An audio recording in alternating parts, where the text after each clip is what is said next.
Hello and welcome to our podcast.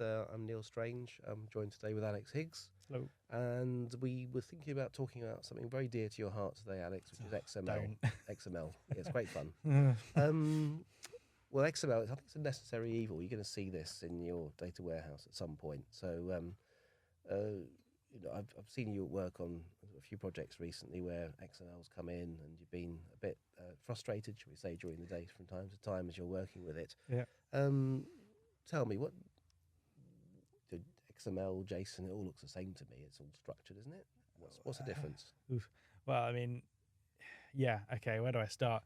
They both have. I will say this much for XML: there are some advantages it has over JSON, but they're generally there's different use cases behind them, different reasons you might use them. XML is older. You might have some source systems that just they are XML. That's it. You don't have a choice. Good luck. Deal with the XML. I will say this: if you can use JSON, please use JSON, unless you want a headache and a longer project and a more expensive project. That's a separate topic. Yeah. But yeah, so for example, XML has a lot more data types in it, so it actually has a date and time data type rather than just using strings like JSON does, which can be really nice. Has a number of other data types in it as well. So that has that going for it, but overall it tends to be more cumbersome. The source systems that use XML, so sort of older websites, maybe CRM systems, because of those systems using XML, the XML files tend to be a lot larger, so they are a lot harder to process in a timely fashion because there's more data there, and XML tends to be harder to read, harder to process with modern programming tools like Python, although there are some good libraries. LXML is a good one. And so JSON tends to be my go-to. It's more modern, it's easier to read, easier to process, and tends to be faster overall. But we're not talking about JSON today. So no. XML. But, we'd say, okay, so it's great. We've got things like XSD we can use to validate files. Yes. Yeah, so XSD has a good history behind it, actually. Just a quick fun fact: it was created basically back when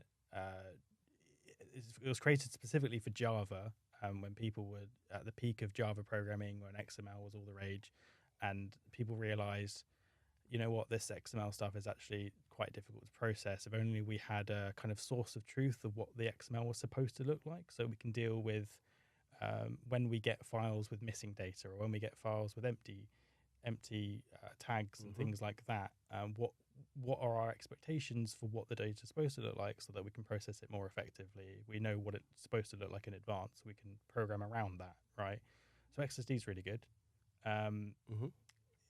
It helps you deal with things like I say, empty tags. Sometimes when you have tags with data in as attributes in the tag rather than in the actual section that the tag makes. It's difficult to explain without a diagram. Maybe we'll have it on the screen. And it can help give some structure to the XML for processing it. XSD. I see. Although I find XSD quite difficult to read if I'm looking at it. Yeah, it has. XML generally is quite tough to read. I don't think anyone's writing XSD or XML. People generally tend to to generate it, and there's some tooling that will master and generate XML for you from a schema, and there's all kinds of things you do. Okay, I think XSD is essential because I've seen this before on projects where you get a particular data item that's quite rare. So maybe you've got 100,000 rows in a database, and maybe only 2 rows have this particular attribute set. So if you get given a sample set of data, it's got a number of the tags missing from it, and you look at the sample and say, oh, this is what it looks like. Right, it's easy enough. I can design some schema around this. That's fine.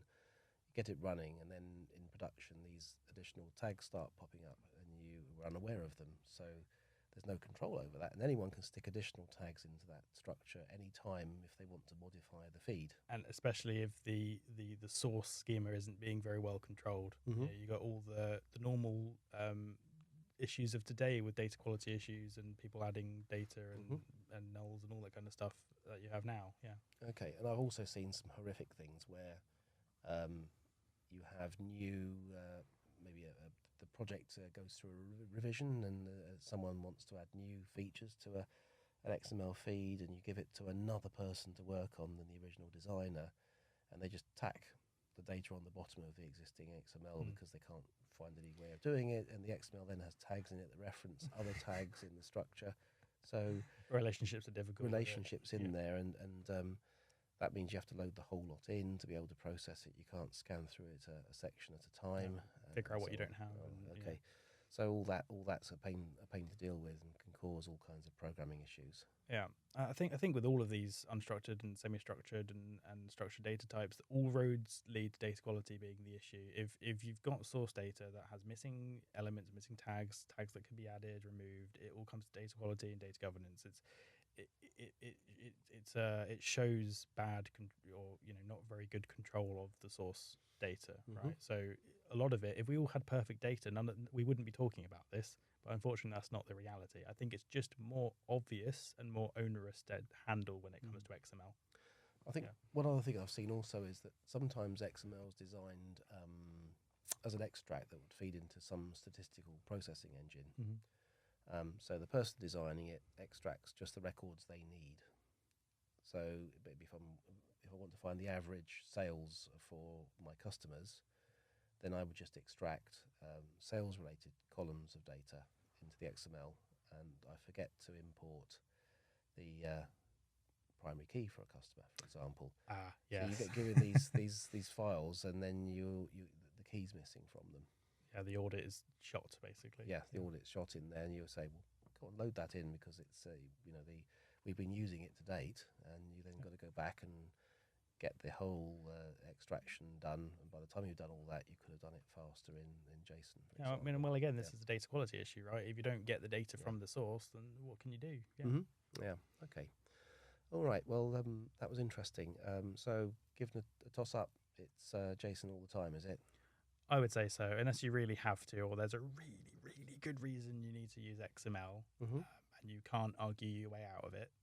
Then, yeah. Dangerous opinions. I'm sure we'll have a lot of comments on this below, defending the position of XML or suggesting other more esoteric formats. The engineers will be on my side now, I'm sure. I don't know about that. Okay. Right. Well, anyone, if you've got any comments, then please, do join the debate below and let us know what you feel about XML versus JSON and so on. But otherwise, it's been Neil Strange and Alex Higgs here. Hopefully see you at our next event, and please do check out the links on the panel alongside, and do join our user group if you get a chance. So good to see you soon, and goodbye. Thank you very much. Bye.